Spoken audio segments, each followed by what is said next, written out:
Welcome everyone to our ongoing series on resistance medicine, street protest, action, riot, whatever you want to call it. Today we are addressing specifically what we refer to as state violence related injuries. So this could be an injury that results from police action, border patrol action, ICE action. This could be caused by the National Guard. This could be caused by the military. But essentially, if the government sends out people against its citizens, these are the injuries that you would likely expect. And we're going to address what those injuries are, how they are prevented, and how they are treated. Gunshots are in a separate class. Yes, thank you for clarifying. Awesome. We are not. You were right. We are not getting into gunshots in this particular class. Gunshots will be a class. We will talk about them. But we are really focusing on what they refer to as less than lethal weaponry in this class. Please note that less than lethal does not mean never lethal. There have been many deaths caused by these non-lethal weapons. And intriguingly, recently, when a protester hurled one back at the riot police, he was arrested for lethal force against a police officer, even though it's supposed to be a less than lethal round. So keep that in mind.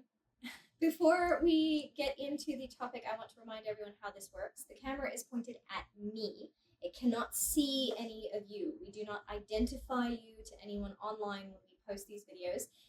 We ask that you not use each other's names. I know you have name tags on, but don't call out a student's name while it is recording. There will be chances throughout class to ask quick questions. I will call out opportunities, or you can raise your hand. Also, at the end, we'll have an opportunity for questions without the recording going, if you want more detail without it getting picked up. The camera can only pick up your voice. It can't see you. These videos do get posted to our free and public section of our Patreon and to YouTube both, so that people can make use of them who cannot make it live. So if you think that you have a question that would benefit someone who's watching this later, please make sure that you ask it while we are recording if you feel comfortable doing so. Does anyone have any questions on how that's set up? Okay, then let's get into the introduction. Also, I'm going to note we may run a little bit over tonight. We'll see. Yeah, it really depends on how fast I can talk. Okay, so we are an anarcho-socialist witchcraft collective, as well as a seminary and school. We provide nonprofit educational resources on a variety of topics, including crisis preparedness, of which this is a portion. We have a lot of other classes that we offer, including the mastery of herbalism for AFAB autonomy, death, ritual, and magic, all kinds of fun stuff online. You do not have to be a witch to make use of any of our content. We welcome people of all faiths and spiritualities, whether they are atheist, agnostic, questioning, or deeply spiritual and belong into a religion that does not approve of us being witches. We don't care, as long as you're respectful of everyone else present. We specifically believe in what we call adversarial witchcraft, which is witchcraft that opposes oppressive authority. So you can guess what oppressive authority we are opposing with this particular class. Okay. I'm your primary instructor, Kima. I have been a street medic for decades now. I have all kinds of certifications if you'd like the full list of where I've gotten my training and what all my training has been. But I have been doing this for decades. I have a lot of bones to pick with other versions of this class that I have taken, so mine's a little detailed, and I apologize. Yen has also been protesting for decades, and he is basically running all the tech stuff today. Okay, let's get into it. If someone belongs to a group targeted by the police and ICE, wherever and whenever they may be found, going about their everyday business, work, school, court hearings, medical appointments, etc., they are at risk of escalating human rights violations. Those human rights violations sometimes include physical assault that results in injury. The injuries may be left untreated for some time, as ICE has been found guilty of denying medical attention to those that they had detained. This has led to deaths in ICE custody. If someone chooses to stand against the rising tide of militarized state violence, whether at a demonstration that is intended to be peaceful or not, the police, ICE, and potentially even the military may choose to act with brutality against all of those present. The state is increasingly sending riot police and the military against peaceful demonstrators.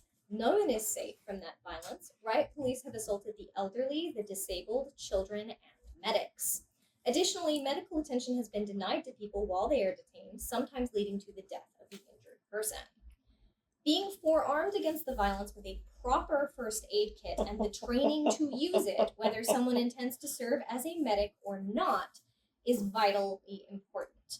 These are the supplies we personally recommend be in a person's first aid kit if they intend to treat the injuries that are commonly caused by government-related actors against a civilian population. Please note that this is not the full kit that we believe should be carried by a street medic who is in action at actions. Like, there's more stuff that goes in a street medic kit. This is the basic model.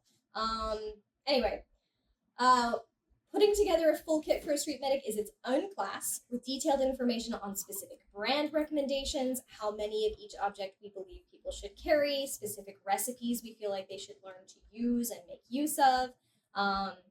So please note that this list also recommends certain items be carried that a person must train to use properly, including but not limited to SAM-style splints and tourniquets. Please seek out the training. You don't have to attend it by us. If you intend to operate with these kits, you could do the Durham Autonomous Medical Network. You could do a different medic training, but we do offer training in them. There's one going on next week where we will be going over the use of tourniquets, the use of splints, the use of different bandages and dressings. But train in it, don't just carry it. Okay, so in your kit, I think you should have nitrile, not latex gloves, povidone iodine wipes, not isopropyl alcohol wipes. I went over that last time we all met for lacerations and abrasions. Band-aids, blister band-aids, also called hydrocolloid dressings, liquid band-aid, just a little bottle, sterile gauze sponges, not just the sterile gauze that you can see through. Specifically, you want the sponges, 2x2 and also 4x4 at a minimum of sizes. Self-adhesive wound wrap. If you've been to a phlebotomist lately and they drew your blood and they wrapped something around itself that stuck to itself and held that dressing in place, that's a self-adhesive wound wrap. They're not expensive. I highly recommend them. Non-latex based medical tape. It's up to you if you want to also carry tincture of benzoin so it sticks better. Wound closure strips. Steri-strips are our preferred brand. Sterile gauze rolls, hemostatic dressings, clotting spray, lidocaine wound spray, sterile wound wash, sterilizing wipes, petroleum jelly, basically topical NSAID. The brand you're going to encounter most often is called Tarin, basically topical ibuprofen. Arnica gel, burn salve, triangle bandages, ace bandages, bandage clips, SAM splints, tourniquets. My favorite is the soft style, but you do you. Trauma shears, tweezers, eye patches, shock blankets. I really need that to say wool, and it doesn't in my notes, does it? Oh, good, I did it on the slides. You really want that to be wool, like non-synthetic wool. Yes, they're expensive. There are reasons. Squirt bottles of clean water, cold packs, heating packs, biohazard trash bags, and at a minimum giant Ziplocs that say biohazard on them. Emergency ponchos, mylar blankets, cough drops, electrolyte packets, energy or protein bars, and bottles of drinking water. That is the bare minimum that I believe should be in a first aid kit. Yes, I have problems with people's first aid kits. They never have enough wound dressings. I will also note that if you have this kit, you are better prepared than a number of medic collectives we've encountered. What to wear. This portion of this class addresses what to wear if a person is attending a demonstration, a protest, a riot that might be selected for a display of force, intimidation, or oppression. These recommendations help a person demonstrate in a risk-aware and safe-ish fashion. I don't think I remember to clarify at the beginning that we talk about this as safe-ish because it's not up to you whether it's going to be safe. If you are worried about state-sanctioned violence at the hands of ICE, Border Patrol, whatever, whoever is doing it, whether that's the riot cops or Homeland Security, you don't decide whether that situation is a safe one. They do. They decide if they're going to do something against you. You can do everything right, operate in a 110% safe and respectful and peaceful fashion. They can change the circumstances, and they might. So all you can do is do it in a risk-aware, safe-ish fashion. I'm going to make a rare on-camera, on-video appearance. Just be really tall. Yes, I'm going to loom. To note, everyone's threat model right now, in light of recent current events, should tweak a little bit. You you should assume a greater likelihood of independent violent actors and a greater likelihood of provocateurs. Both of these things, if you encounter them at an action of any kind, will trigger state violence. So just be aware your threat model should be adjusted to include an increased likelihood of violence. This makes this protection more important. Not less, yes. Something to note, by the way, we have a 3.5 hour long seminar that got recorded at RUMA a few months back on the full safe-ish protesting. Now that one is designed for anyone who wants to attend a protest, and it covers everything from like prep beforehand, self-care before and after, police interrogation methods, all that. Those notes are also available for free to download as a booklet on our Patreon. So big long booklet went out in print form to patrons at a certain level. You can find that on YouTube. You can find that on Patreon if you want the full guide to being a protester. This is specifically about police violence related injury. It doesn't get into everything that does. Okay, we cannot stress enough that protective equipment is vital for preventing what injuries can be prevented and reducing the severity of those that cannot be. First, I want to stress that you need to wear comfortable shoes. Do not break in your shoes the day that you are attending an action you believe might result in police action or ICE action against those present. Break in your shoes in advance. We recommend good quality hiking shoes or boots, or a pair of tactical boots that are designed for long treks. Ideally, look for waterproof, tear-resistant, steel-toe, Gore-Tex. These are the things you're looking for. Shoes should be broken in before a person intends to walk long periods in them. If that is not possible, then we heavily recommend adding blister band-aids to that first aid kit. Hydrocolloid bandages, they are your friend. For hiking shoes, we found Merrell to be durable and comfortable. They're a little expensive. They have an enormous range of styles for easy to difficult terrain and different temperature ranges. We've had Merrell boots last for years under extremely heavy use, like a decade. For tactical boots, having tried multiple brands, we both recommend 511 Tactical. I used to recommend Ariat's field boots. However, not only has their quality diminished, but they no longer make the knee-high waterproof field boots that were rated for riding. They just don't make them for AFAB people at all. They've completely discontinued them. So, for 511 Tactical, if it can be afforded, we highly recommend their 8-inch high ATAC line for both bug-out bags and protests. Like, they are the base boot, is what I am wearing right now. And I highly recommend them. I wear them all the time. Clothing. We recommend that people wear multiple layers that cover their skin to reduce their exposure to sun, wind, gas, pepper spray, smoke, etc. Layers also help soften the impact of beanbag rounds and rubber bullets. Layers are your friends. And in a pinch, if you have clothing you can take off, you can use that for wound packing and making tourniquets as well. If you don't have supplies to pack a wound with the appropriate supplies, you can use a t-shirt. So consider layers so that as you are providing life-saving care, you're also not naked. Okay. Undershirts. We recommend the kind of undershirts that are used by hikers and campers, also useful to put into a bug-out bag. We also taught a class recently on what should be in your bug-out bag for climate catastrophe. The fabrics we recommend are silk and merino wool, which are moisture-wicking, fire-resistant, antimicrobial, and breathable. These may be prohibitively expensive, so consider checking thrift and resale stores. I have bought all of mine on Poshmark. Shirts. We recommend covering the body, not just wearing a t-shirt or tank top. This protects against chemical weapon exposure, abrasions and lacerations from falling, etc. We recommend ripstop nylon, cotton, or canvas. Cheap work and field shirts of ripstop can be found on many work and farm supply stores online. Unfortunately, it is really hard to find ones that accommodate or are built for a body that has breasts. Almost all of them are built for someone with a flat chest. That's getting better. Additionally, ripstop shirts can be purchased that are treated with a flame-resistant coating, which makes them more useful to people who might be picking up flaming items and possibly hurling them in a different direction, for an example. Highly recommend flame-resistant ripstop. Non-polyester ripstop is getting extremely hard to find, so durable cotton, twill, or canvas may be substituted. We do not recommend polyester shirts for protests due to the risk of overheating and flame-related injury, because polyester will straight up melt to your skin. We have seen it happen. We have had to clean those injuries. Do not wear polyester if you think you are going to be anywhere near a fire. Okay. We have several recommendations in the notes. If you used the QR code to go on there, all of those are links to products. I've literally never bought any of this used. I've always bought my things online. Where was that? What? You said used. Oh, sorry, back up. Yeah, rewind. Other way around. I've never bought any of it new.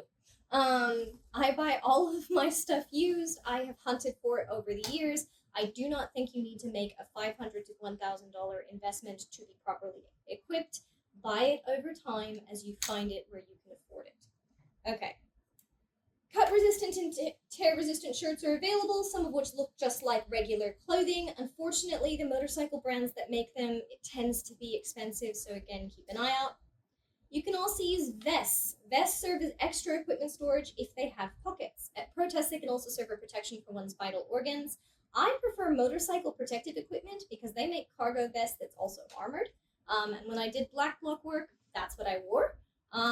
They're really handy. They have spinal protection in them. They have pockets. And if you do get hit by something like a rubber round or a rubber baton, well, they're pretty protective. Again, kind of expensive. Pants should be ripstop canvas, leather, or aramid reinforced. These are listed in ascending level of protection in the notes, as well as ascending level of encumbrance and possible overheating. The more durable and protective aramid reinforced clothing is, the heavier and hotter it is to wear. So, you have to make your own best risk judgment on what you can afford and what you prefer.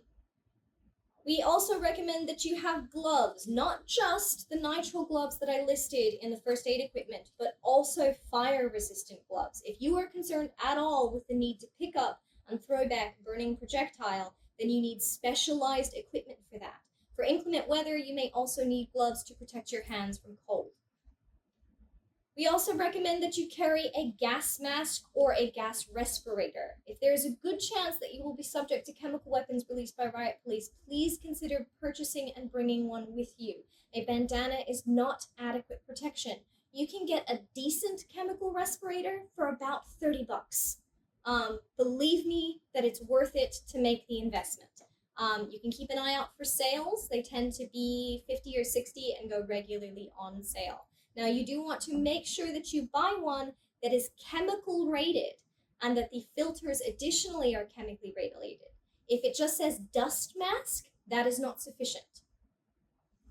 CrimeThink Inc. has an excellent guide to gas masks and goggles that we highly recommend people read. I don't want to go through everything that they detail just because that would take up too much of our time. I highly recommend that you check it out.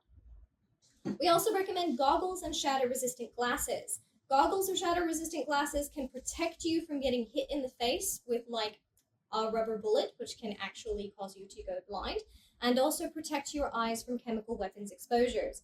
I prefer shatter-resistant goggles, like shatter-resistant chemical goggles. If you're going to make the investment, buy the one that protects both from projectile weaponry and chemical weapons exposure, rather than buying one that only protects against one or the other. You can find chemical goggles that are shatter resistant for the same price as you're going to pay for just shatter resistant glasses. So, just go ahead and take the additional step of protecting against both things you're worried about. Does that make sense?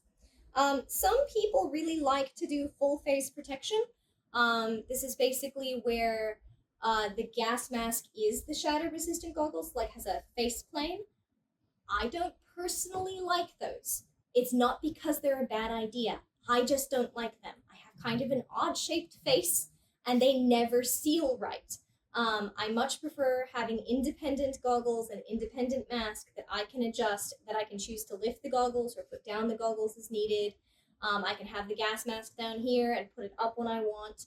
I just find the others are a little bit encumbersome and that they don't fit me right.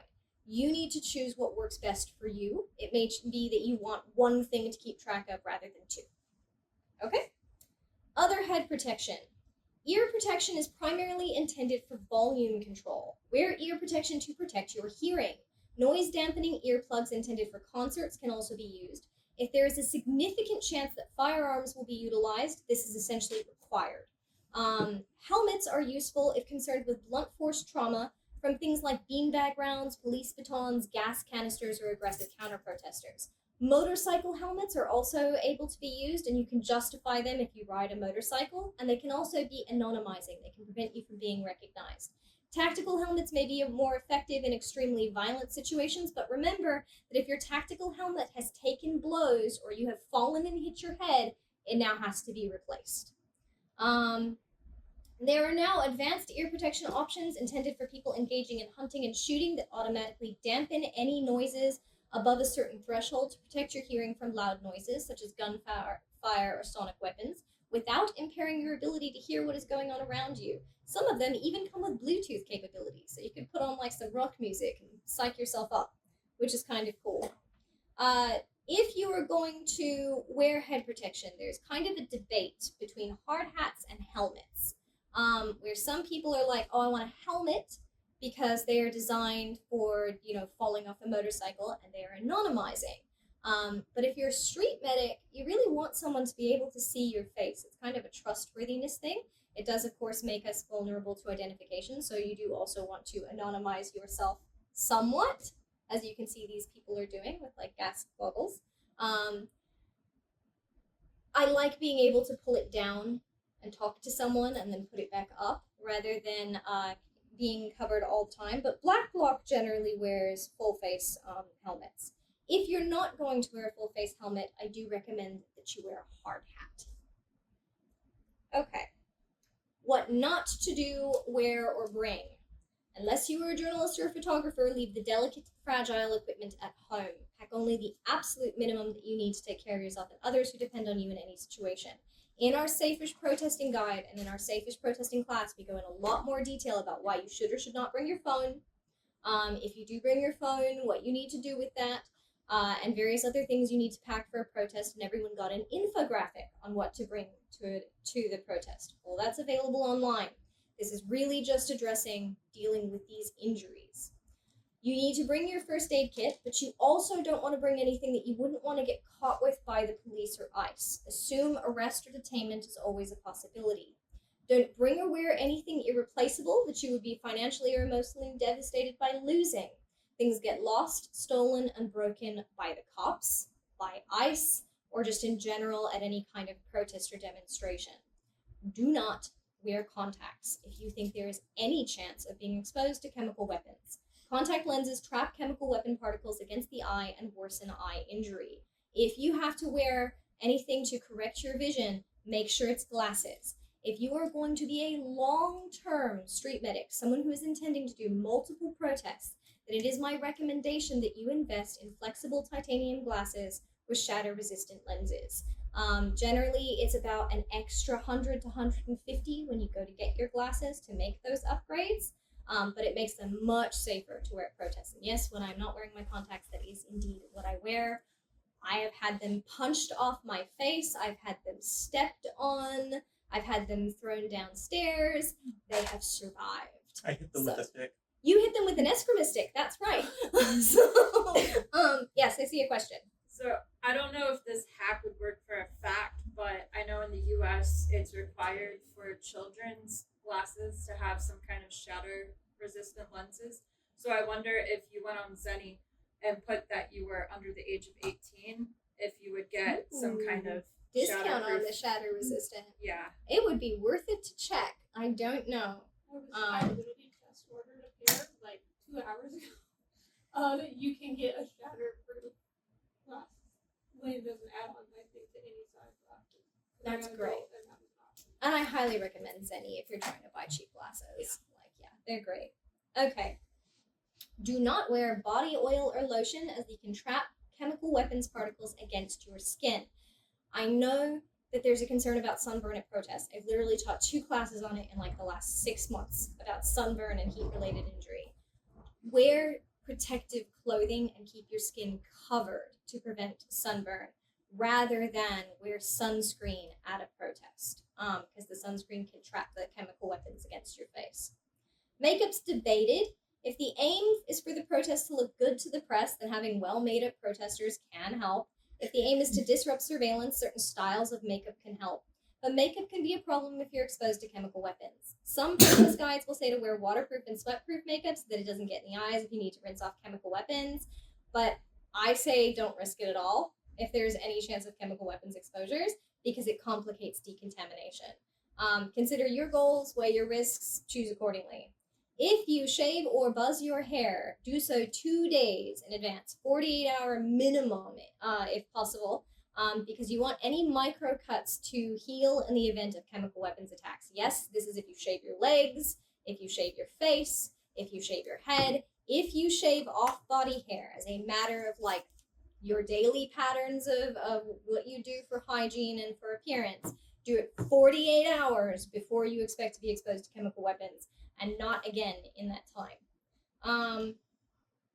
Okay. The weapons of state violence. Whether a person belongs to a group targeted for state oppression when going about their everyday lives, or if a person intends to demonstrate against the government, there is an increasing risk of weapons being deployed against that civilian population.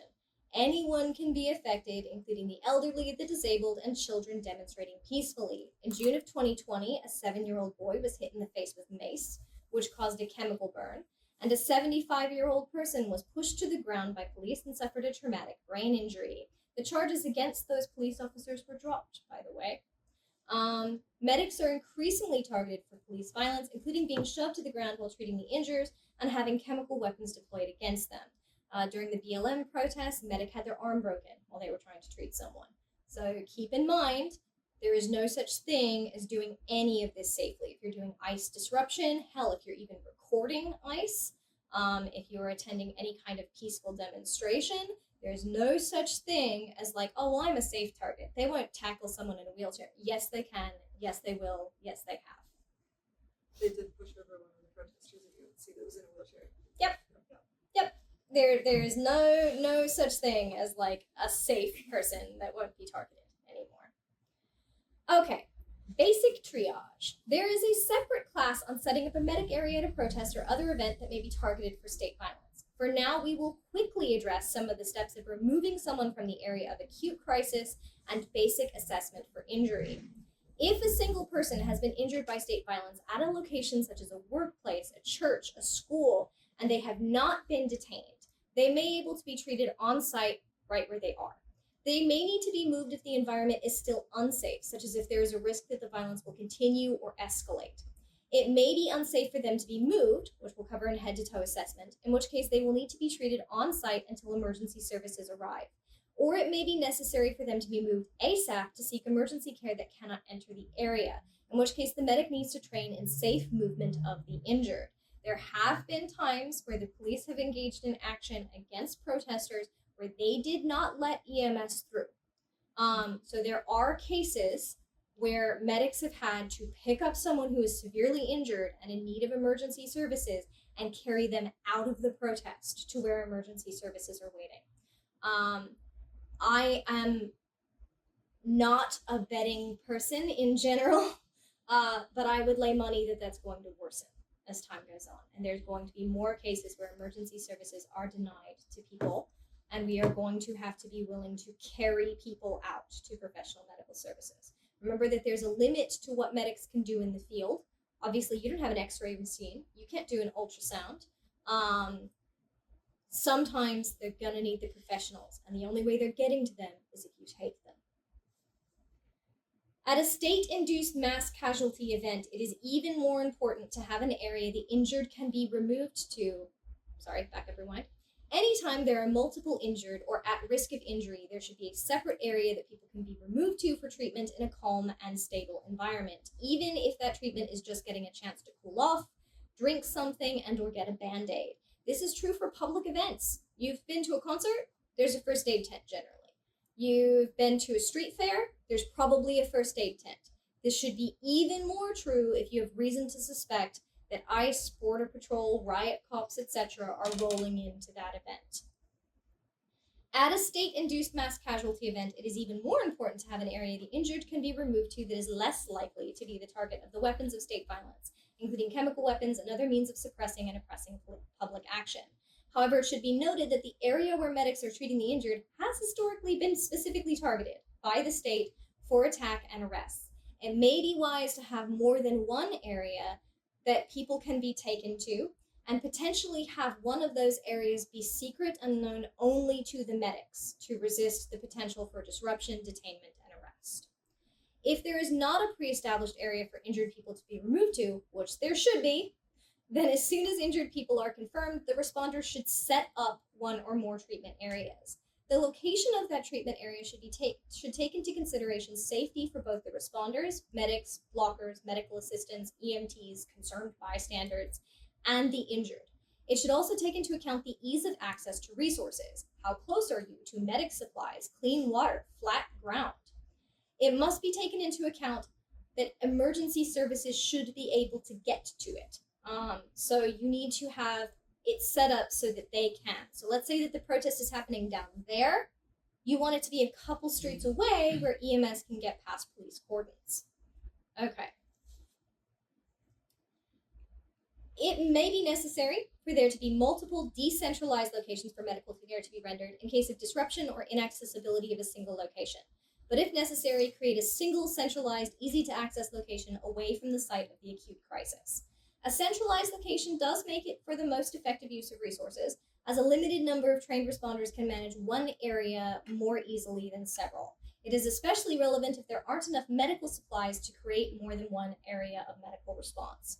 The site should be a safe distance from this chaos and risk of further injury, but not so far that the injured could not reach it.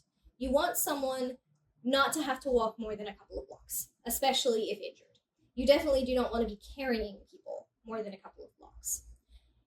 We will note here that if medics are setting up a medical treatment area in cases of climate emergency, hurricane flooding, tornadoes, fire, earthquake, or mass casualty events, terrorist attacks, mass civil unrest, etc., then there may be need to have a separate area dedicated to a temporary morgue.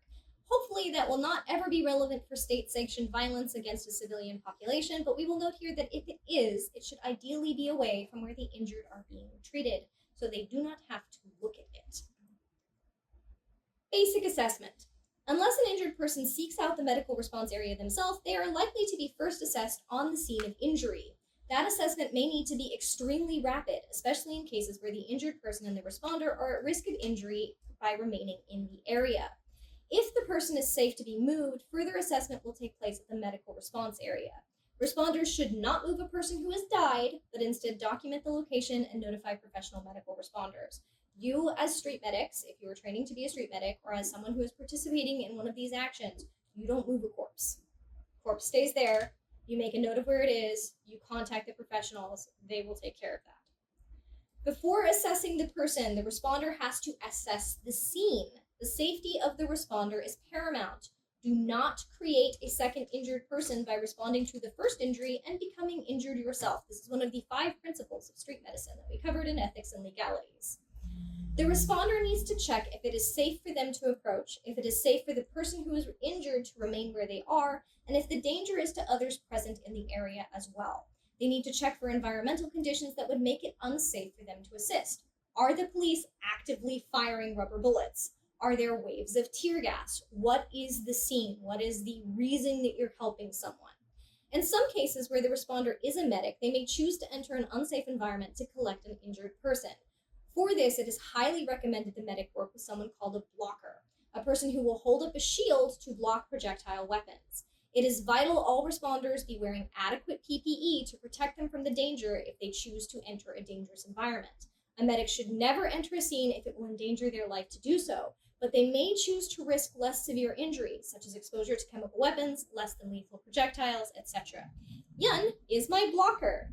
He is 6'5" and 210 pounds. I am 5'2" and 120 pounds. Why is he the blocker and I'm the medic? I mean, that's also true. He's perfectly capable of serving as a medic. He has all the same training that I do. Well, not all. You're not a midwife. But it is just better for him to serve as the medic, or as the blocker, and for me to serve as the medic. But we are cross-trained. I can serve as a blocker. It's just maybe not the best choice. Okay. Highly recommend martial arts training if you are going to serve as a blocker, which Ian and I both have studied extensively. If the scene is unsafe, they need to check if there is anything they can do to make it safe. Eventually, there's going to be an image of a bunch of people standing around like this while someone is getting treatment. That's a way you could potentially make a scene safe. If there's people running and they're not looking where they're going, might be that you and a bunch of other medics get to make like a human chain and be like, nope, there's an injured person here, don't step on them. Or maybe it's with a hockey stick, for example. Okay. If the scene is not safe and there is a way to call for additional help to make it safe, the medic should do so quickly as possible and provide assistance as soon as they possibly can. Another aspect of safety is exposure to blood-borne illnesses. Skin injuries may result in the medic being exposed to blood and other bodily fluids. Depending on the severity of bleeding, a medic may need to use gloves, a mask, and an eye shield. Yes, your chemical goggles do count as an eye shield. They protect against the chemicals of blood as well. The medic should avoid contact with bodily fluids to any open wounds on their own body and to mucous membranes. We teach an entire class on safety, sterilization, and risk-aware PPE, but this is the brief version. If there's no other option and the wound is life-threatening, the medic may have to assist a bleeding person without adequate protective equipment.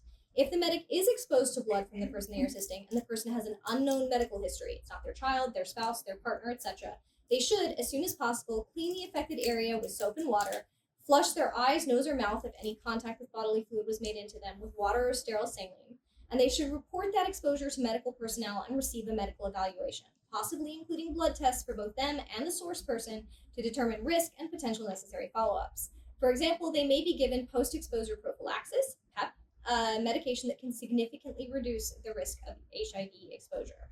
Okay. Assessment of the injured person. The first step to assessing an injured person is to make sure that no immediate threat to them is present. The medic should assess the person's mechanism of injury, which refers to how the injury occurred, the forces involved, and the potential severity of that injury. In some cases, this is really simple to assess. The person was exposed to chemical weapons. You know that. They were struck by a rubber bullet. You know that. They fell while running and they abraded their hands. They were hit with a baton, etc. But the injury may not be severe enough to cause more complex symptoms, and the assessment can then just move on. You know the mechanism, injury isn't super severe, move on to treatment. In cases of more severe injury or injury from an unknown cause, the assessment is more complex. This can occur if someone has hurt themselves more severely, deeper or wider lacerations and abrasions from a fall, a severe wound from a rubber bullet where maybe it's made penetration, or if soft tissue injury is complicated by more complex injuries, like those caused by a fall or a beating, and thus involve contusion, concussion, crush injuries, compromised airways, etc. The medic should rapidly assess if the individual is in an altered state of consciousness, if they have compromised breathing, if there's uncontrolled heavy bleeding, if they are exhibiting signs of shock, or if they are unconscious. This should be done by checking the person's airway, breathing, circulation, disability, and exposure. These are called your ABCDEs. That's how you remember them. Airway, breathing, circulation, disability, and exposure. To determine if the person is alert, responsive to verbal stimuli, responsive to painful stimuli, or completely unresponsive. Have any of you ever seen in a movie where someone is passed out and someone slaps them? You don't actually have to slap them. You could just pinch them, okay? But that's responsive to painful stimuli. If someone does not respond to something painful, that's a bad sign. Okay. This assessment should determine if there is immediate life-threatening injury, including potential brain injury or impaired circulation to the brain. Some medics use a small C at the beginning to stand for critical bleeding or an X for extreme bleeding. I prefer XABCDEs. If someone is in immediate danger of bleeding to death, the rest of the assessment waits until that is addressed. I highly recommend that you see our section that we taught for abrasions and lacerations on severe bleeding, hemorrhagic shock, tourniquets, and wound packing, because that is what you do if there is severe bleeding. We're not getting into that in this class. We're getting into specifically other injuries, so if you want to learn about that, check out the one that we recorded. If someone is severely injured, it is less important to determine the exact rate of someone's breathing and more whether it is abnormally slow, abnormally rapid, excessively deep, excessively shallow. It is also less important to know the exact rate of their pulse and more whether it is excessively slow, rapid, fluttering, jumping, feels like a bird fluttering in there. That's not a great sign. If the pulse is absent, the medic needs to take immediate resuscitative measures, CPR. Get your CPR certification if you intend to be a medic. The person should be assessed for shock and should be treated for that if they have it. If bleeding is severe, control of that hemorrhage takes precedence over absolutely everything else. If the medic finds that the person is unresponsive, unconscious, struggling to breathe, has a very altered pulse, is showing signs of shock, or is bleeding severely, emergency services have to be contacted. I'm going to teach you something now that should be in the notes and I keep forgetting to add it.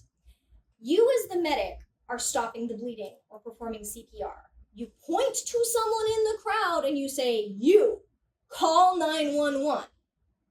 Okay? If they do not do so, try another person. If they don't do so, pick up your phone, set it on the person who you're treating, call 911 while you continue to render aid. Even if you're providing mouth-to-mouth breathing, although a lot of the time now they're training people not to do the mouth-to-mouth portion, only do the chest compressions. And there's a debate on that we'll get into another day. If you call 911 and you're giving someone mouth-to-mouth, just let it connect. Let them question and say, hey, is anyone there? Where are you located? They can trace your cell phone. Yes, there's a risk of having a cell phone at a protest. Look at our InfoSec and OPSEC sections. Make your own judgment call. But ideally, get someone else to call 911 while you render aid. Everyone clear? Okay.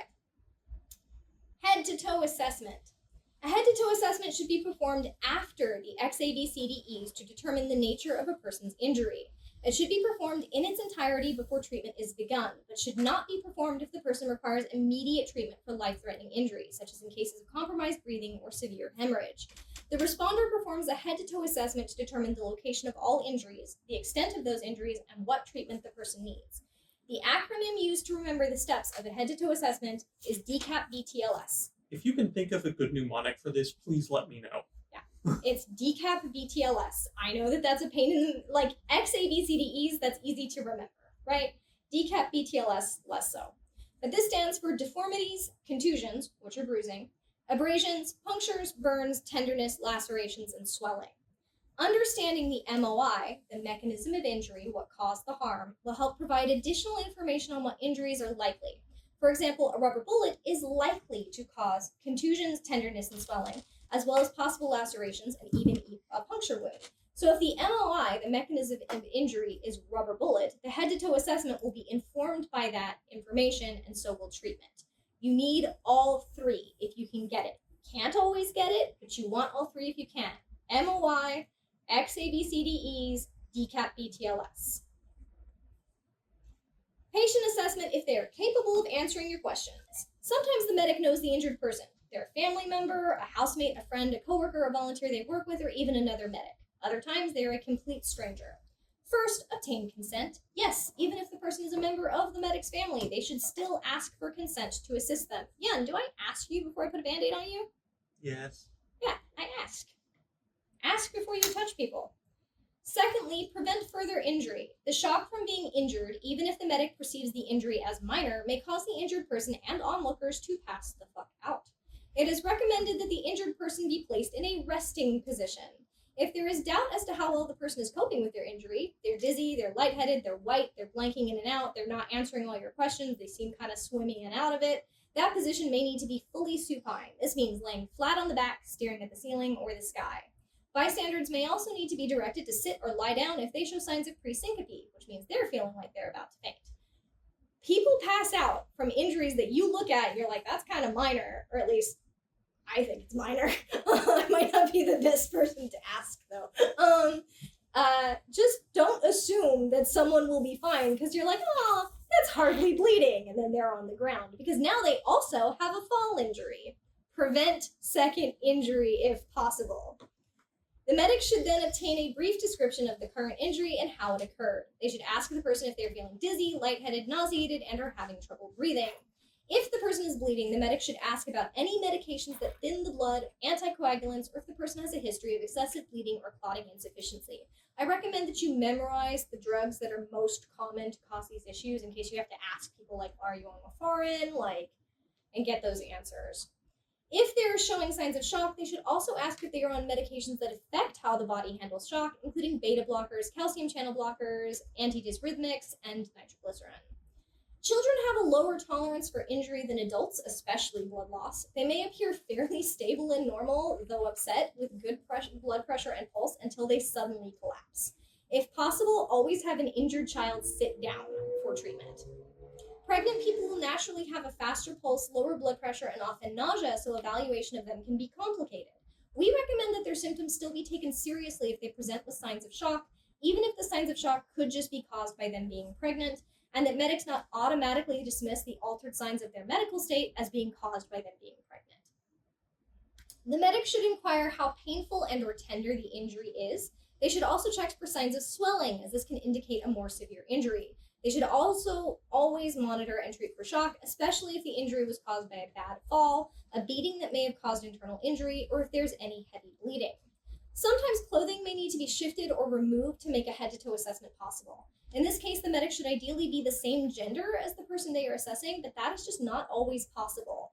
Cultural and religious beliefs regarding removal of clothing and inspection by a person of another gender must be respected. We encourage cultural competency training. Clothing must never be removed without consent unless the person is unconscious and treatment is necessary to save their life. If you don't have to take their clothing off to save their life, do not take clothing off an unconscious person. I feel like that's a low bar to clear, but that's the bar. Okay, conducting the assessment. If the person is unconscious and unresponsive, the medic should always suspect brain and spinal injury and be very careful when handling the head and neck. The responder should go from the head to the toes while conducting a head-to-toe assessment. Shocking, I know. Checking the head, neck, shoulders, chest, arms, hands, abdomen, pelvis, legs, and feet in that order. The responder should look, listen, and feel for anything that is unusual. If they are uncertain if something is out of place or feels different, they can compare the potential site of injury to its mirror on the other side of the person's body or compare it to their own body. If you're going, is that what a broken collarbone feels like? You can check the other collarbone and be like, oh, yeah, okay, that's what a broken collarbone feels like. If you don't want to handle their other collarbone, although you do need to check it too, you can check your own. You can be like, that's what mine feels like. Yeah, okay, that's broken. All right. I saw a hand go up? Okay. While passing hands over the person's body, you can check your hands and see if there's blood. Okay, that is one way if someone's wearing a lot of dark clothing. Black is really common at protests, and you can't really tell, is that blood? You can pat it, look at your own hands. That's blood. Generally, nitrile gloves are either like tan, clear, or blue, not black. I actually don't recommend that you carry black nitrile gloves for that reason. And you can see if there's blood. Actually, sorry to interrupt. This is one argument against getting mechanics gloves because they are often black nitrile. Yeah. The medic should attempt to never cause new or additional harm while conducting a head-to-toe assessment. They should move a person as little as possible, as gently as possible, and with care and compassion. Possible injuries. Remember DCAP BTLS, deformities, contusions, abrasions, punctures, penetrations, burns, tenderness, lacerations, and swelling when conducting the assessment. The signs and symptoms of external bleeding are visible abrasions, lacerations, avulsions, punctures, and bleeding. The signs and symptoms of severe bleeding include spurting blood, gushing blood, blood that doesn't stop after 10 minutes of firm direct pressure, large pools of blood, symptoms of internal bleeding, symptoms of shock. The signs and symptoms of internal bleeding are pale or gray skin, hematomas, which are a solid swelling of clotted blood. You can look up what those look like if you want to online. Dizziness, actually I recommend you look it up. Dizziness, lightheadedness, fatigue, weakness, shortness of breath, increased breathing rate, tachycardia, which is a rapid or increased heart rate, nausea, vomiting, confusion, presyncope, feeling like you're about to faint, syncope, which is fainting, seizures, loss of consciousness, and hypovolemic shock. If the injury is to the head, symptoms may include thunderclap headaches. Kind of feels like somebody is giving you a concussion over and over and over again. Changes in vision, confusion, weakness on one side of the body.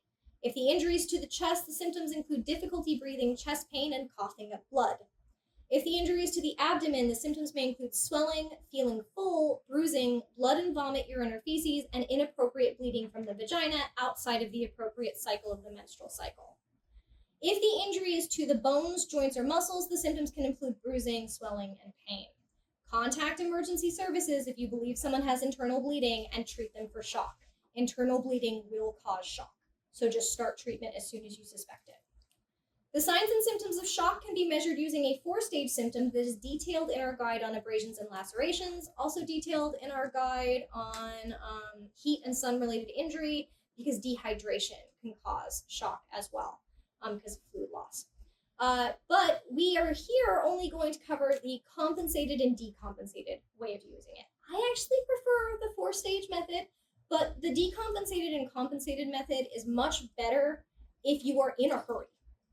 If you are going, there's tear gas rolling in, there's people riding horses and they're riding over people. I don't have a lot of time to make this assessment. You're going to want to do the quick one. Compensated shock is when the body can still compensate for fluid loss and maintain adequate blood pressure. If someone is really badly dehydrated, they'll start in compensated shock. If someone is bleeding really heavily, they start in compensated shock, and then you move towards decompensated shock. Decompensated shock happens when the person's body is unable to compensate for the fluid loss and cannot maintain the brain and vital functions. Compensated shock looks like anxiety and a sense of impending doom. That is literally a symptom. If the person will be like, it feels like something's really wrong. It feels like something really bad is about to happen. That is a sign of shock. Agitation and restlessness, weak and or thready pulse, rapid pulse, cool, clammy skin, white or gray pallor, possibly with bluish or purplish lips, shortness of breath, nausea, vomiting, thirst, normal blood pressure. If you think someone's in shock, no matter how thirsty they are, if it is because of heavy bleeding, do not give them water. If it is because of severe dehydration, you can start giving them small sips of water. You might want to start with ice cubes if that's an option. Decompensated shock looks like confusion, altered consciousness, possibly nonverbal and unresponsive, labored breathing, thready or absent pulse in extremities, ashen, mottled, bluish or purplish skin, and low blood pressure. We go into a lot of treatment on shock in our bleeding class, but I will note here that the first thing you want to do is stop the bleeding. The second thing you want to do is get them warm. That is what a trauma blanket is for. That is what I'll say here is stop the bleeding, get them warm, seek emergency services. Don't give them anything to drink or eat. They'll vomit. Symptoms of a broken bone include a deformity, a visibly out of place or misshapen limb or joint, swelling, bruising, bleeding, intense pain, numbness, tingling, limited mobility, and an inability to put weight on it. If a child or nonverbal person refuses to put weight on an arm or leg, won't move the arm or leg, or you can clearly see a deformity, assume they have a broken bone even though they can't tell you. Contact emergency services if the person is unresponsive, lost or is losing consciousness. If the suspected broken bone is in the head, neck, back, hip, pelvis, or femur's up here. That's not a good bone to break. You cannot immobilize the injury at the scene by yourself. There is severe bleeding caused by the broken bone. The area below the injury is pale, cold, clammy, bluish, or purplish because that means blood is not getting into it, or there's a bone projecting out of the skin. That's not a great sign. Compound fracture. The compound fracture, no, not a good sign. The signs of a closed head, neck, or spinal injury include deformity, contusions, and or heavy bleeding around the head or spine, blood or fluid in the ears, blood or fluid from the nose, bruising behind the ear, bruising around one or more eyes. I wrote more eyes, or both eyes. I assume you only have two. Wow. Okay. Tell me I was writing tired.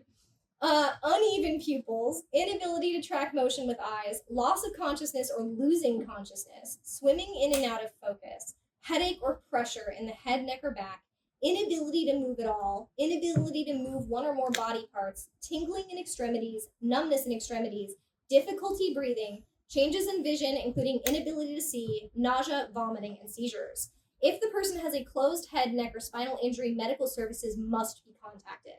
If there is a reason to suspect a closed head, neck, or spinal injury, they meet the symptoms of having fallen or been beaten, something heavy fell on them, they were struck with an object, etc., they should ideally only be moved by a medical professional with a backboard. However, if it is unsafe for them to remain where they are, the medic may have to move them. To move someone with a closed head, neck, or spinal injury, the person should be moved on something stiff, such as a board or a door.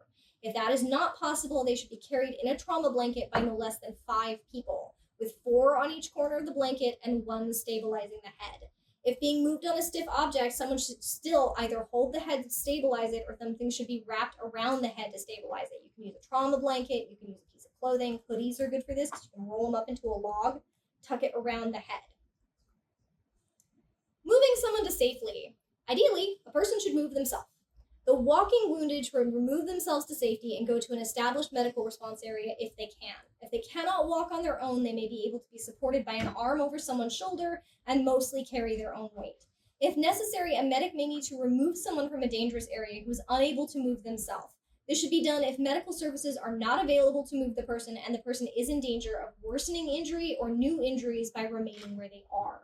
There are multiple ways to move an injured person, each of which come with their own risks and their own benefits. The medic will need to choose which one best serves the needs of the injured person, the capabilities of the medic, the availability of other responders to help out, and the circumstances, and make a judgment call. Carrying an injured person to safety. We do not recommend the one-person arm carry, also called the bridal carry, unless there is no other choice. Jan, will you join me up here for just a moment? I'm going to be joining you for several of these. Don't do this. Don't do this. Not unless you absolutely have to. You can put it down. Both of your arms are engaged in that carry. Unless you are really big and strong, you really can't carry very many people like that. You can't carry them for very far. It's just not, don't do that. Unless you have no other choice. Want to page to the next slide, or are we still? We're on it. Okay, fireman's carry. The fireman's carry is a one-person carry that enables a single medic to evacuate an injured person. It should not be used to carry someone with a closed head, neck, or spinal injury unless there is no other choice. It should not be used to carry someone with a broken arm, again, unless there is no other choice. It is easier to use than the pack strap carry, which we're covering next, if the person is much taller than the medic. It is harder to use than the pack strap carry if the injured person is significantly heavier than the medic. Steps 1 to 3 are necessary if the injured person is laying down. If they are able to stand, they may be omitted. Do you all want me to read off how you do it? Do you want to read it off in your notes? We're going to demonstrate it for you, but it's up to you if you want me to actually read through the steps. Okay, I got no. All right, they're there. Are we assuming that you're able to stand? Let's do the I'm not able to stand. Okay. Y'all might have to carry me if I have a broken arm. Oh, you're going to start from fully Yep. the wrong position? Okay. The first thing I want to do for this to work, assuming that I've already done my assessment and I have to move her, Mm-hmm. The cops are coming in with riot horses. is turn her over onto her front. That's because the next thing I'm going to do is kneel down here, reach under her shoulders, lift up, get my feet under me, and stand her part of the way up. She's helping out a little bit now. But if she wasn't, I'm now going to get some of her weight on this leg, this arm over this shoulder, Thread the arm through my legs. and then pick her up. Man, I haven't done this in a while. So Yeah. the advantage of this is that I have a free arm, right? I can use this to Open a door. flag people, open a door, and then adjust her weight so that she's basically even across my arms. But this is a relatively stable position to carry someone. Fireman's carry. Got my hair in my mouth. Sorry. How dare you rescuing me from this unsafe environment? How dare you get my hair in my mouth? This one still says fireman's. Yeah. Yep. Pack strap carry. Okay. This works better if the person is significantly bigger than you, but not significantly taller than you. We recently did this with one of the people present in this class, where they attempted to carry Yun, who is like 10 inches taller? Not quite. Something like that. Something like that. It did not go well. So Ian is going to demonstrate holding me. I'm not going to demonstrate holding him because of the height disparity. Okay. This one's actually pretty straightforward. Put their arms over your shoulders, get your hips under them, lift up, walk with them like a backpack. Got your neck. It's okay. I personally like, if you're gonna carry someone like that, I like to cross my own arms, holding them. It gives you a little bit more strength. I will say, it does make it harder if you have to let go and do anything. The mechanics of crunching forward with Yeah. that is a lot better as well. Yeah, if you crouch and hold like this, you can go a lot further. Okay. Next. One moment. This is by far the most preferred way to chair carry of moving someone, for example, down a flight of stairs with 2 people. You said. You put them in a chair. Can you cross your arms I over your can cross chest? my You arms. already did. You tilt them back. Lift on 3. 1, 2, 3. And then you can just carry them on a chair. And sit down. It does need to be a non-swiveling chair. Yeah, doing that on a swivel chair doesn't work. Okay? Does And it need blanket carry. armrests? It doesn't need armrests, no. All of the ones in here happen to have them, but the armrests are completely unnecessary for that. Don't also use a really swivel good. chair. Don't use a flimsy you said chair. spinal injury is really good for chair carries because they can lay back. You don't have to worry about supporting their back. Yeah, if someone has a spinal injury, chair carry is good. Like you don't want to do the arm carry if somebody has a spinal injury. Correct. It's gonna hurt 'em real bad.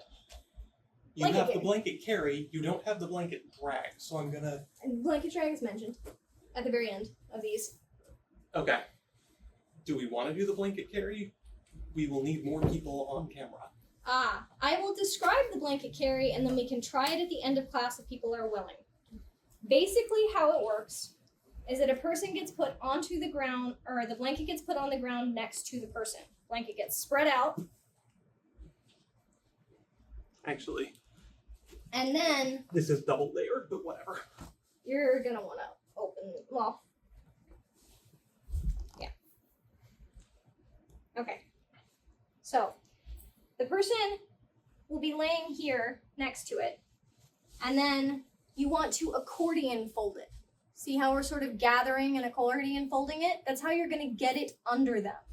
They get rolled over in the direction Yen is in, and then the blanket is pulled underneath them as they get rolled back over the accordion folding. That's how you get it underneath them. And then... Yeah. Which side is the person on? Here, I'll show. Okay, here, are you going to be Yeah. person? I'll be person. Okay, we'll do a more thorough demonstration of this with people when we're not You recording. want it to be accordion folded on one Accordion side. fold is next to far side of person. Then roll me up. I am going to roll her Oh, okay. this way. Slide Make sure you the check your neck. slide the accordion folded thing under, and then roll her back and pull it. So I Okay. now have her on a blanket. And then this can be how you drag someone out on a trauma blanket, where you would just grab the side closest to their head and drag. Right, and I will show. Sorry, got your hair. It's okay. I will show that, which is, and we'll let people do the full blanket carry at the end of class when we're not recording people. Yes. Now remember, this happens after your head to toe assessment. You are determining first if someone has an injury to their spine, to their head, to their neck. If they have an injury to the spine, head, or neck, you can use the chair one, you can use the blanket one. If you use the blanket one person should be stabilizing the back of the head and neck while you're carrying someone. And the blanket carry minimum really is 4 people, one on each corner of that blanket. And you kind of bunch it up to grab a good hold. You don't sort of just like grasp like this. You have to really gather that blanket up to get a good hold. Ideally, you actually have 6 people on the blanket and 1 person stabilizing the neck. So you have 1 on each corner and 1 on each side of the blanket, and then a person holding the neck. So, for example, if you are in a this is more useful if you're in like a climate disaster situation and you have a bunch of volunteers and there's someone who has suspected spinal injury and you need to get them out to where EMS can go. Yeah. you would do something like this. This is unlikely to come up at a protest or riot. Most of the time at a protest or a riot, the person's going to be walking wounded. And they're going to be able to be out, get them out by themselves. But just in case, these are the ways that you carry someone. The steps are fully detailed in the notes. Okay? All right. Chemical weapons. ICE and Border Patrol have been deploying chemical weapons during their raids, also called riot control agents or RCAs. Additionally, whether people are peacefully demonstrating or rioting, it is not uncommon for the police to deploy chemical weapons. Jan, can you check the camera and make sure that after that it's still pointed where it should It's be? still pointing there. It's approximately where it should be. Cool. It is challenging I'm gonna- for people to be prepared for the deployment of chemical weapons in conjunction with raids, as it is difficult to know when and where raids will happen. Joining an ICE watch group can be helpful, but keeping supplies for treatment on hand is also just recommended. Personally, I kind of think we should all just carry them all the time now, but that's just me. Maybe I'm paranoid, as if I don't know I'm paranoid. It is difficult to know which protest might be targeted, so our recommendation is to always assume that any protest or demonstration you're at will be targeted. Plan for that risk, keep the supplies on you accordingly. Tear gas, also known as lacrimatory agent or lacrimator, from the Latin lacrima for tear, is a chemical weapon that stimulates the nerves of the lacrimal gland in the eye to cause you to cry. But tear gases cause other symptoms as well, depending on which formulation is being deployed. Many types of tear gas and other riot control agents have been produced with effects ranging from mild tearing of the eyes to excruciating pain, vomiting, respiratory distress, and collapse. These include, but are not limited to, mace, a branded mixture, pepper spray, OC gas, Pava spray, non-ethamide, CS gas, CR gas, and CN gas, with phenanyl chloride. CN gas and CS gas are the most widely used and known, but around 15 different types of tear gas have been developed and employed worldwide. CN gas is phenanyl chloride, also commonly known as chloractophenone.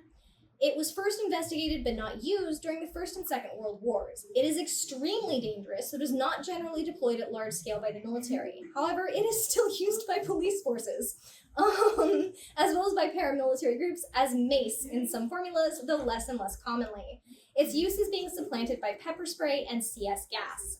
CN gas causes tearing, irritates the mucous membrane, oral, nasal, conjunctival, and tracheobronchial, respiratory distress, pain, loss of balance, disorientation, syncope, remember that's fainting, cutaneous irritation, allergic contact dermatitis, and at high concentrations, corneal, epithelial damage, and chemosis. It can really badly damage your eyes. It can cause death from pulmonary injury and or asphyxia as well. If someone sustains a mace injury, they're just sprayed down with it, they can die. Mace is a variant of CN gas, which originally consisted of 1% chloroactophenone gas in a solvent of 2-butanol propylene glycol, cyclohexene, I can pronounce it, and dipropylene glycol methyl ether. It was developed as a personal self-defense item, then sold to Smith & Wesson, then to a company which is now called Mace Security International, which owns the trademark on mace. Chemical mace we refer to an irritant with the active ingredient phenanyl chloride, but mace is a trademark term. Due to how dangerous CN gas is, most of the sprays sold as mace don't actually use a formula primarily consisting of CN gas, and instead use pepper spray as the primary ingredient. But the triple action formula still uses CN gas, pepper spray, and ultraviolet dye. Mace is carried by counter agents more often than it is by police in most cases. Most of the time it looks like a black spray can with a large trigger. This can sometimes be seen in a belt pouch worn by counter protesters. A lot of Proud Boys carry this. So keep that in mind, that they have started spraying people even though they themselves are not police. Some cities and states explicitly ban CN gas. I've seen some protests claim that the police in the United States do not use CN gas, but some U.S. police departments stock CN munitions. According to one researcher, the following metropolitan police departments authorize the use of CN gas as of 2020: Columbus, Ohio, Newark, New Jersey, Baltimore, Iowa City, Atlanta, Denver, Santa Rosa, Phoenix, and Mobile, Alabama. Additionally, CN munitions are employed by the New Mexico State Police.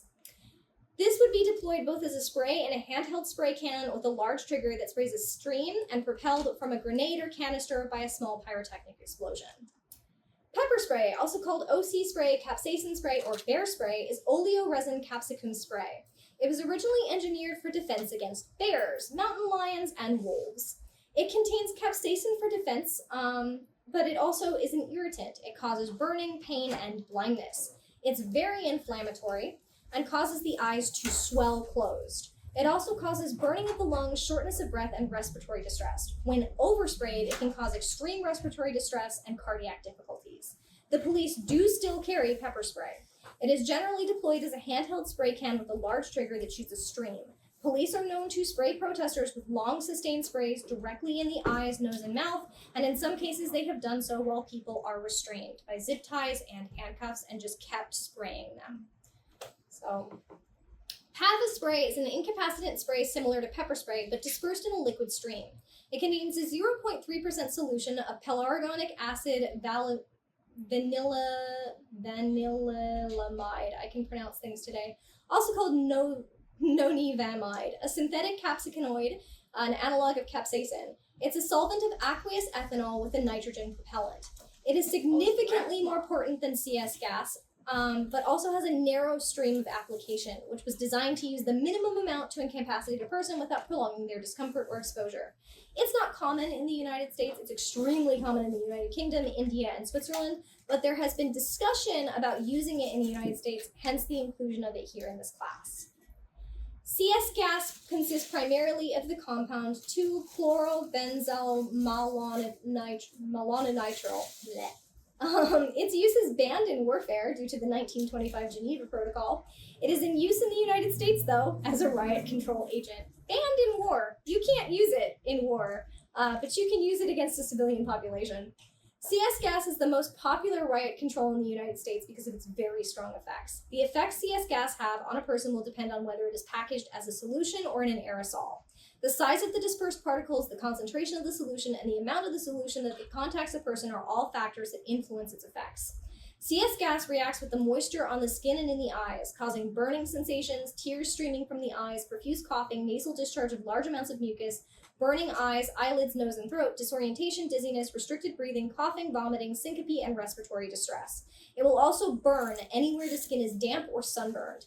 High exposure can cause chemical burns that result in permanent scars. The immediate effects wear off within a few hours, with the exception of nasal discharge and coughing, which can last for days.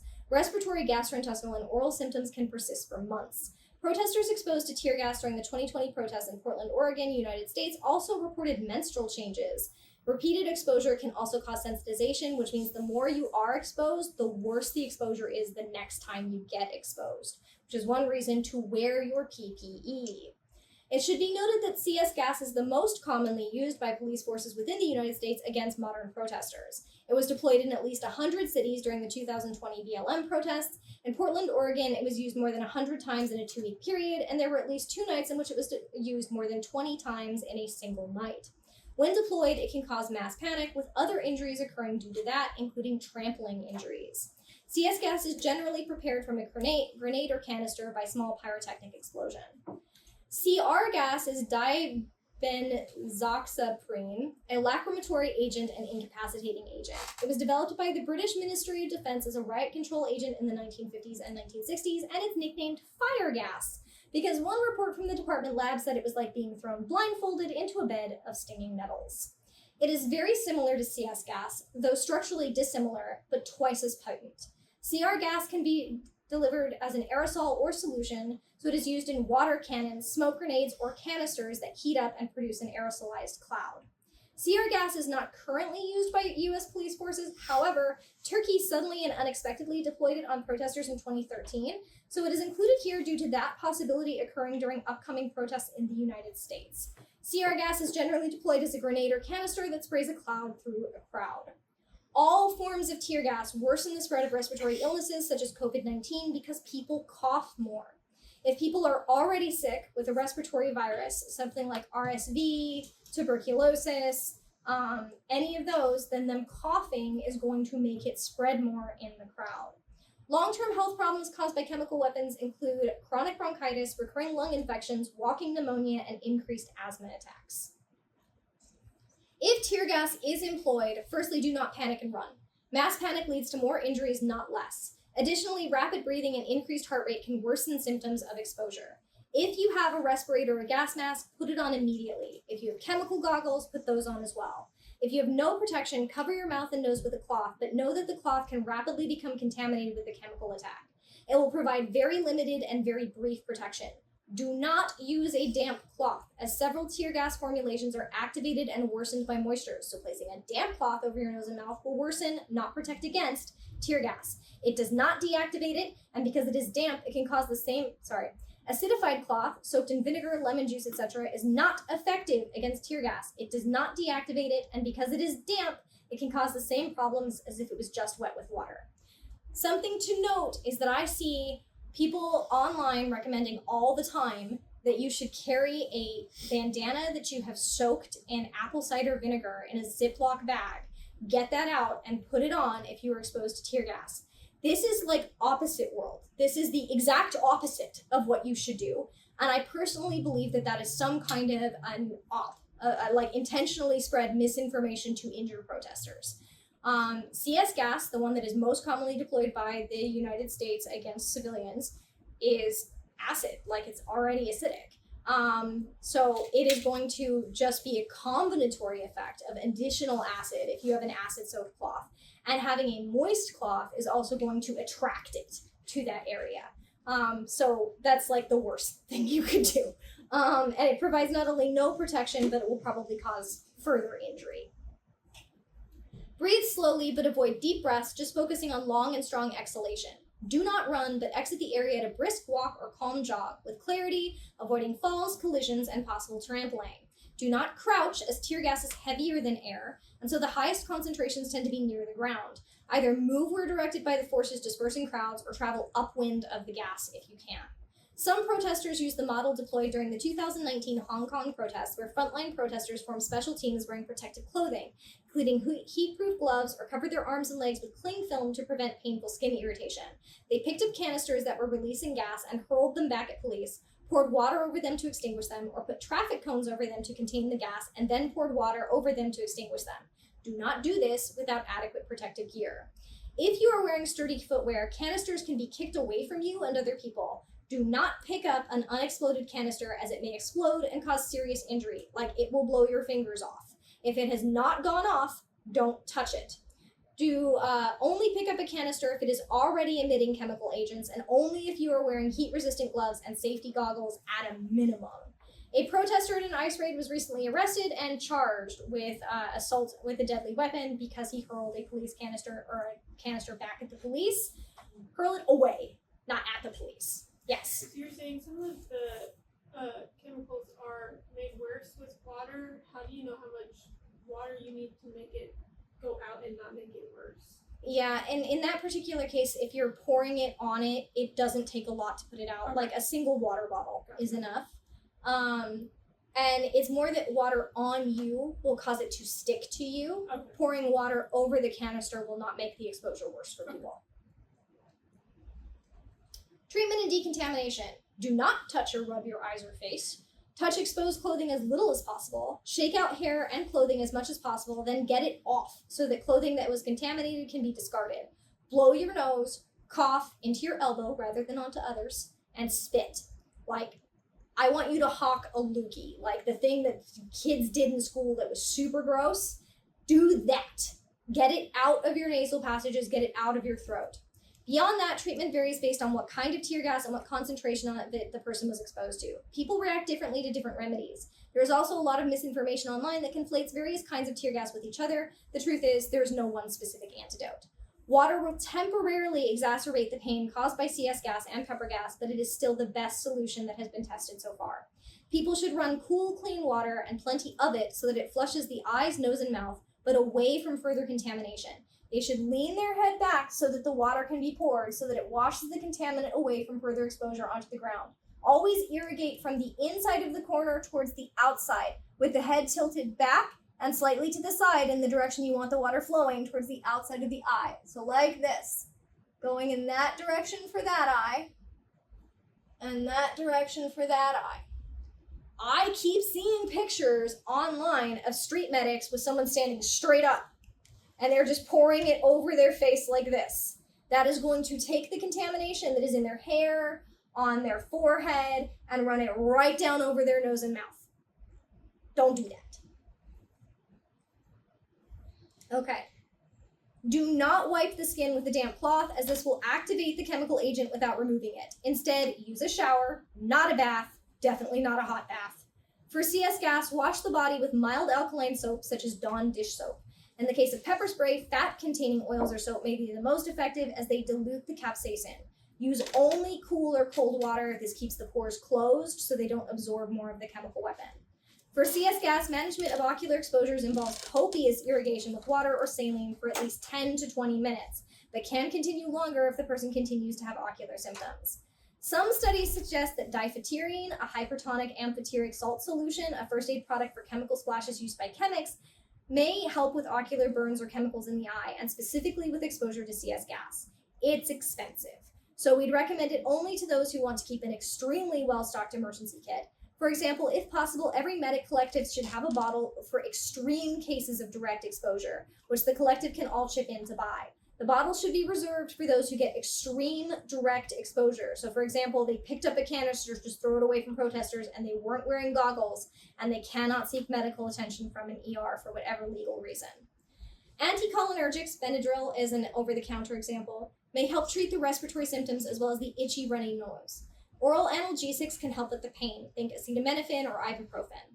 Remember that medics are not legally protected if they hand someone acetaminophen or ibuprofen or or Benadryl, but you could have a table somewhere and just be like, these are available if someone chooses to self-dispense. You cannot prescribe someone any medication, even over-the-counter ones. People who have been exposed should watch out for about 4 hours to make sure their symptoms do not worsen, they don't descend into sudden respiratory arrest.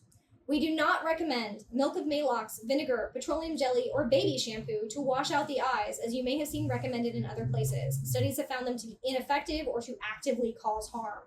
If you must keep your clothing that has been contaminated, wash it alone in plenty of cold water multiple times, and then run multiple empty loads in the washer to flush it before putting any other clothing into that washer to be washed. Shoes, accessories, and equipment that come in contact with chemical agents must be washed with water or saline while wearing gloves and ideally goggles and a respirator. Untreated particles will remain active and continue outgassing for about a week. Some advocate for using fans or hair dryers to evaporate the contaminant, but I just feel like this spreads the contamination and it's not effective. Water is effective. For CS gas, an enzyme cleaner is effective at breaking down the contamination on the gear. A special note on CR gas. Water actually amplifies the pain of CR. Right now, again, it's not in use in the United States, but in case it ever is. Although it can be decontaminated by large amounts of water, water causes extreme pain for up to 48 hours after contamination. Medical treatment is usually just removing the contaminated clothing, washing the eyes out, and then treating the pain with palliative medications. They basically just knock people out. This is not currently deployed against U.S. protesters, but in case that changes under the current political environment, I've included that information. Restraint injuries. Restraint injuries are common at protests where people are arrested, common also if there's been ICE detainment. As many as 1 in 8 people who are handcuffed experience some kind of wrist injury. Flex cuffs deployed in mass arrests like the kinds that occur at detainments and protests, like where they're detaining like 100 people for hours at a time while they're determining who's a citizen and who isn't. You're going to see restraint injuries in those cases, especially because those ICE agents are not well trained and they are putting them on too tight. Flexi cuffs are more likely to cause injury than hard steel cuffs, especially when people are hurrying through arresting a lot of people and there's any kind of they're like, oh, we're going to get 200 people at once, we're going to arrest all of them. There's going to be injury. While you are being when cuffs are applied too tightly, they cut off circulation to the hands. They may also press on the superficial radial nerve and cause damage. If the hands swell from being too tightly constrained, this may compress the saved nerve. While you're being put into cuffs, metal or plastic, clench your fists really tight. Ideally, put your thumb in there and just make your fist as big as you possibly can.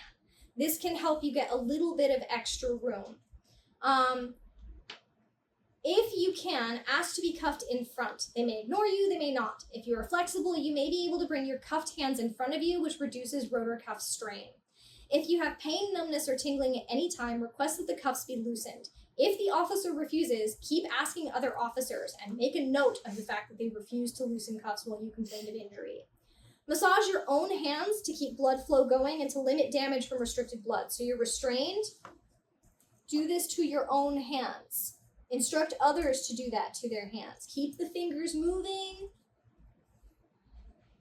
If a person experiences a superficial radial nerve injury, they will normally experience pain around the thumb, which extends to the back of the hand below the first two fingers, and the back of the thumb and the backs of those fingers. It may decrease when the handcuffs are removed, but return to ache later or have decreased sensation. This generally clears up in a few days to a month. Arnica and hypericum are common treatments for bruising and nerve injury. Lacerations need to be treated with lidocaine antiseptic spray, petroleum jelly, and ideally a sterile dressing and bandage. Kinetic energy weapons. Kinetic energy weapons launch impact projectiles that are less lethal than bullets, but this does not mean that they are entirely non-lethal. These include beanbag rounds, foam bullets, plastic pellets, sponge bullets, fully rubber bullets, rubber-coated metal bullets, and metal balls. It is a myth that the weapons used to launch these always have a neon orange tip to differentiate them from lethal weapons. This is just not the case. These can be fired from special guns, modified guns, specialized launchers, grenade launchers, etc., which may or may not have a neon orange tip. Injuries include welts, bruising, broken skin, eye damage, blindness, and permanent damage to soft tissues and organs, such as the testicles. For welts, a person can use cool compresses, topical ibuprofen, and anti-itch lotions, such as an antihistamine cream, like hydrocortisone cream, can help take down that swelling and that irritation. For minor broken skin, they can use lidocaine antiseptic spray or a lidocaine cream, petroleum jelly, a sterile dressing, and medical tape or bandages to hold the dressing in place. For more severe broken skin, please see our process and abrasions and laceration guides for using Steri-Strips or Dermabond. For bruises, they can use arnica gel or topical ibuprofen, as well as pain relievers and internal anti-inflammatories. Heating pads and ice pads, generally going back and forth 20 minutes with one, 20 minutes with the other, can help take that inflammation down as well. For severe injuries, a protester may need to go to a free clinic, ER, or a trusted physician. Blunt force trauma is caused by impact, such as being hit by a counter-protester, struck by a police baton, or slammed into an object during arrest or detainment. ICE is slamming people around. This is something to be aware of. Is that even if a person is released by ICE, they may have really severe bruising from being slammed to the ground, slammed into solid objects like cars. Depending on the severity of the blunt force trauma, a person may need to get x-rays. Yes. Just a note here that we didn't include, we highly recommend that even if you don't intend to do martial arts training, you do get training in how to fall safely. Yeah. Really, really useful. If you ever take martial arts classes, that is probably the single most useful thing that they will teach you, is how to fall without injuring yourself. Saved me from being hit by a car. Yeah, right? It saved you when you got hit by a car. It saved me when I got thrown downstairs. Sorry. Okay. Blunt force trauma is caused by impact, such as being hit. The wounds may be open or closed, but are caused by impact rather than by laceration, cutting. Depending on the severity of the blunt force trauma, a person may need to get x-rays, ultrasounds, and MRIs performed in the emergency room. For less severe blunt trauma, they should seek out a medic at a protest and get assessed.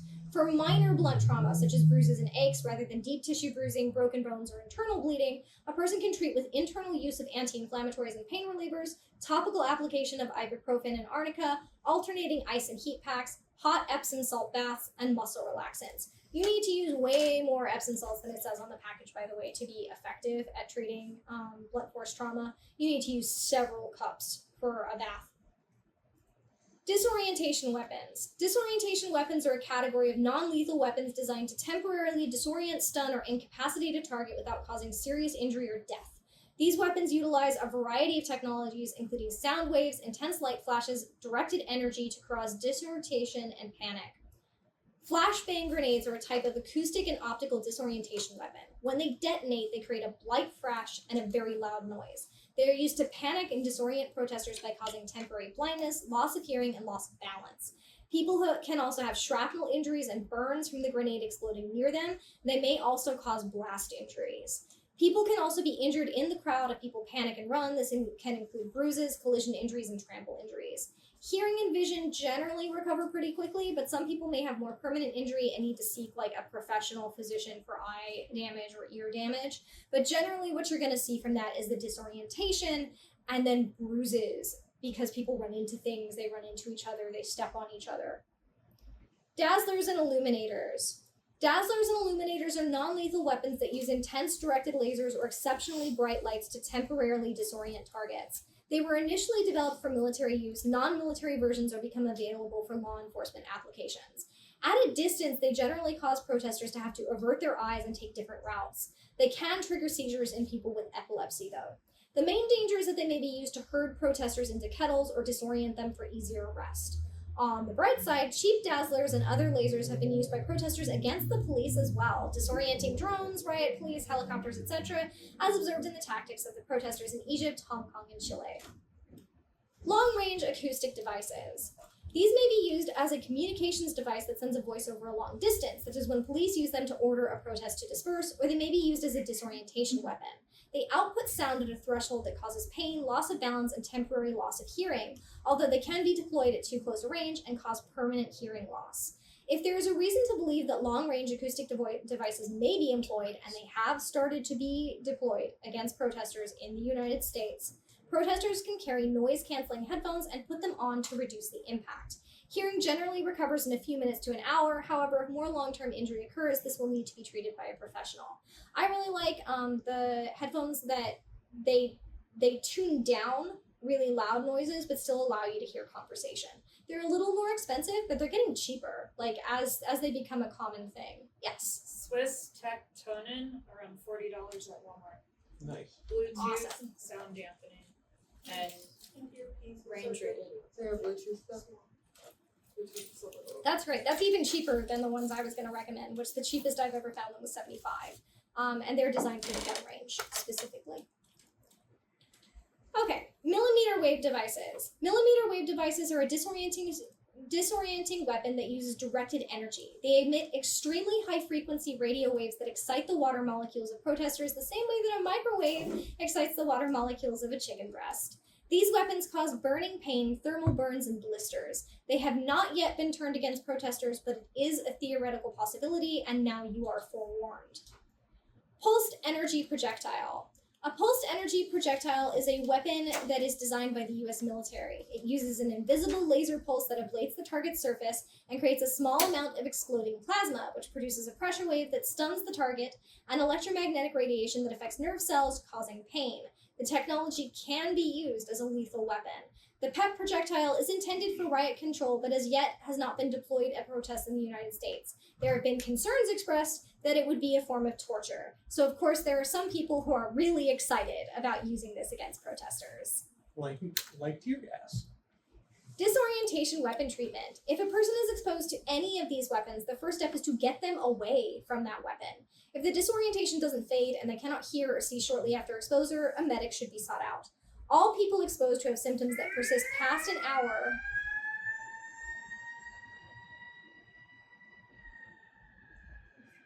Okay then. All people exposed who have symptoms that persist past an hour should see an ear, nose, and throat doctor and or an eye doctor as soon as possible. People who have been exposed may suffer from vertigo, which can lead to fall injuries, which may require anything from bruise treatment, hot and cold compresses, arnica gel, topical ibuprofen, pain relievers, anti-inflammatories, to assessment by a medic or EMT. Go back to the patient assessment. Mechanism of injury, how severe is the injury? Electrical shock weapons. An electric shock weapon is an incapacitating weapon that delivers an electric shock aimed at temporarily disrupting muscle functions and or inflicting pain. Stun guns, batons, cattle prods, shock collars, and shock belts all administer an electric shock with direct contact. There is a myth we are seeing in protest guides online that tasers are the same thing as stun guns, but are the projectile version. This is dangerously false. Stun guns are direct contact weapons that work mainly through pain compliance by affecting the sensory nerves. It can cause some muscle cramps and disruption, but generally that requires 3 to 5 seconds of sustained direct contact. Taser energy weapons deploy probes on the end of wires from a distance to induce neuromuscular incapacitation. One probe has negative polarity and the other has positive polarity. They form a connection through the target's body and induce neuromuscular incapacitation. The connection causes the target to flex involuntarily as the current passes through their body. Some models are capable of delivering a drive stun as well, using stun compliance like a stun gun, but they can also do the connection through the person's body. This is what makes tasers such a danger to your heart. This is why you can tase someone to death. It is putting a current through their body that is causing their muscles to rapidly contract. Your heart is a muscle. Your heart is a muscle.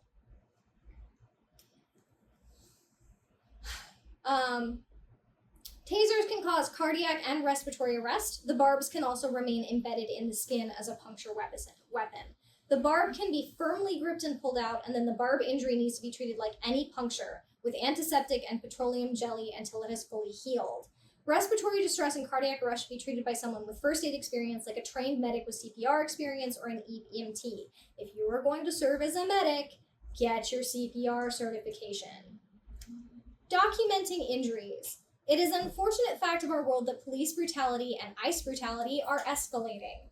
An estimated 250,000 civilian injuries are caused by law enforcement officers annually. People who are protesting are often those who are already more likely to suffer injury at the hands of the police, belonging to marginalized and oppressed communities, people of color, LGBTQI people, disabled people, the poor. Unfortunately, this also means that the police target don't have the resources to fight them in the legal system. Documenting police brutality while it is occurring may be dangerous. Police can attack people who are filming. Each protester needs to decide for themselves if they are willing to take the risk. I don't have this in the notes, I should, but this is the same for observing ICE. If you are doing ICE observation, they have been known to attack the people who are filming them. So please keep that in mind. It is a risk to document it while it is happening. Legally, you are protected in doing so. It is kind of a toss-up if they are going to respect that legal right.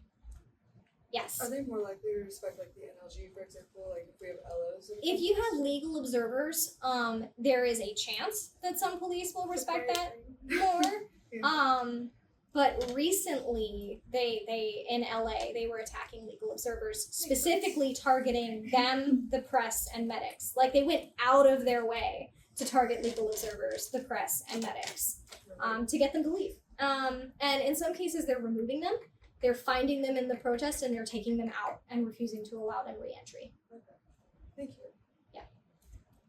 Do still recommend you have them. Oh, yeah. It is also important to document the injuries the police cause during arrest and during detainment. These injuries can include bruises, cuts, burns from tasers, torn muscles, ligaments and tendons, concussions, and more. Not all of these can be photographed, but a physician at a low-cost sliding scale or free clinic can document the ones that cannot be photographed because they are internal. If a medical professional is involved, have them write down the injuries in detail. If the physician recommends follow-up treatments, it's important to go and have the physician keep documenting the recovery. Keep all evidence of police brutality, ICE brutality, brutality by border agents, etc., including bloody or torn clothing, rubber bullets, tear gas canisters, etc., in sealed bags. Hold on to all paperwork given by the cops, ICE, the court, etc., and any physician all in the same place, including arrest and detainment reports, property receipts, booking photos, documentation of injuries. Collect your evidence together somewhere safe. When photographing injuries, it is best to use a film camera if possible. Attorneys can argue that digital photos were altered. However, if that's all you have, then make do. Email them to yourself or to others in your community, or post them online when you take them, which will put a timestamp on the photos, making it harder to argue that they have somehow been altered. The photographs should be taken in a clean, uncluttered place, ideally against a blank wall. The first picture should be of the person's full body so that law enforcement agencies' attorneys cannot claim that the photographs are of someone else. More photos should be taken, slowly getting closer to the injury, again, so that it cannot be claimed that the injuries were on a different person. The injury should be photographed from multiple angles in clear, strong light that shows detail. Ideally, the injury should be photographed both with and without a ruler. At the end of this, you should have at least 6 photos of any injury. The photo should be taken right after the injury is given and at least every other day, if not every day, until it is fully healed. Keep a journal documenting when each photo was taken, so pictures 1 through 6 taken the day of the police incident at this time by this person. In the same journal where the photographs are recorded, keep a log of how the injuries develop over time and any new problems that crop up.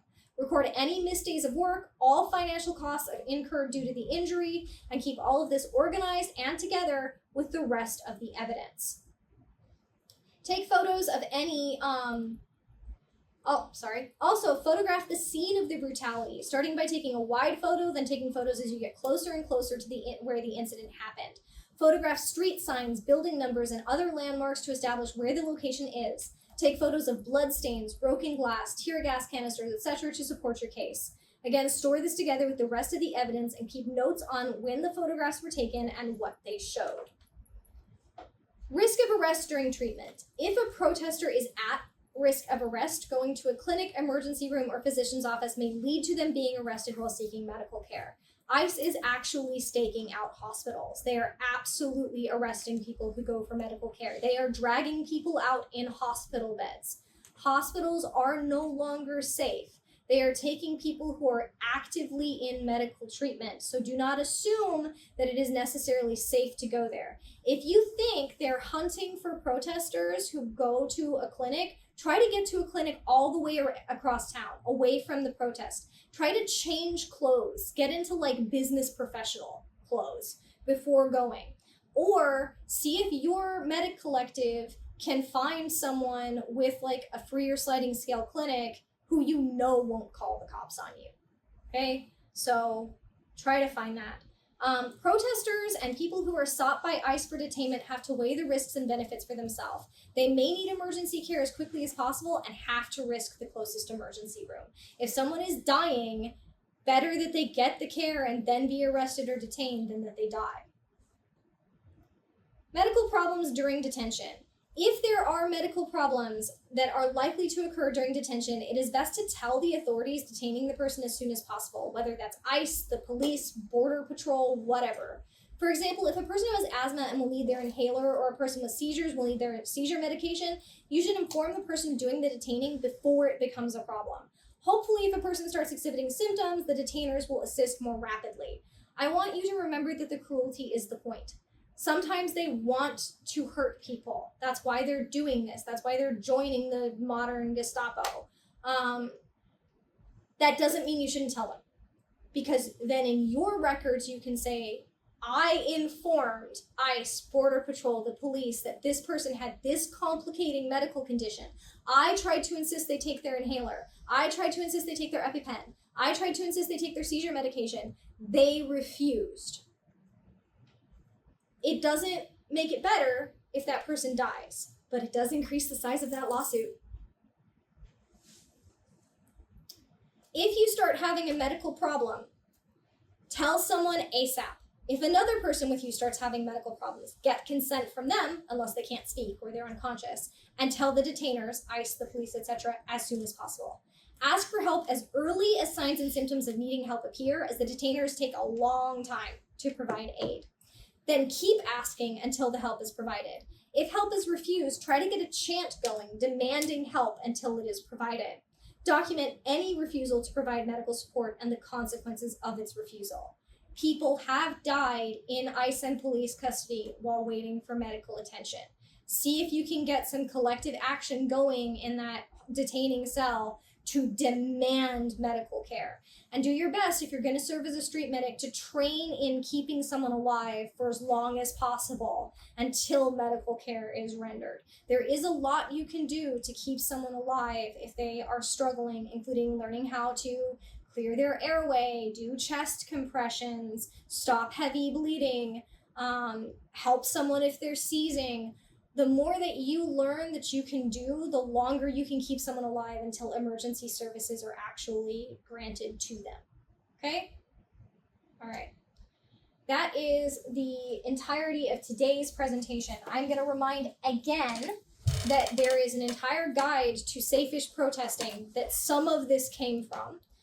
That goes into acting as a protester from start to finish, including self-care, working with others, having a buddy pair, more detail on what to bring with you, more detail on InfoSec, OPSEC, things. The guide goes into the police tactics during interrogation, the different methodologies that they use and how to resist them. It goes into jail support. That is available to download as a PDF or EPUB on Patreon for free. It's not in the paid section. There's also a 3.5 hour long seminar on that goes into that. About right. And this class is designed to work in complement with the entire Street Medic course series. So like, that's why it's referring back to the class we just taught on cuts and abrasions, so that you can go learn more about hypovolemic and hemorrhagic shock, for example. That goes into a lot more detail on wound care. So, okay. Any questions while we are still recording, and then we're going to see if any of you want to practice the carries. Questions, comments, snark. Can never tell. This was quite excellent. Thank you. Thank you. about to say, I can never tell if I taught it really well and I covered everything and no one has any questions, or if you just don't know what to ask.